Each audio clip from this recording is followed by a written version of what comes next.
Ktorú časť vybavenia nemá florbalový brankár? Je to za A helma, za B rukavice, alebo za C lapačka? Ty si bol prvý? Rukavice.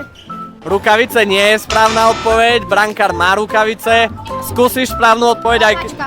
Je to tak, lapačku má iba hokejový brankár, takže 1-0. Akú výšku má volejbalová sieť pre mužov? Je to za A 2,24 metra, za B 2,43 metra, alebo za C 2,6 metra?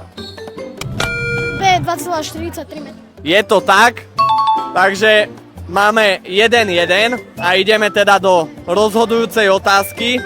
Koľko hráčov je na palubovke basketbalu za jeden tím? Za A 5, za B 6 alebo za C 7? 5. Je to tak, je to 5 za A, takže máme víťaza tohto kvízu. Hoď follow a dostaneme šport na vrchol. Čau.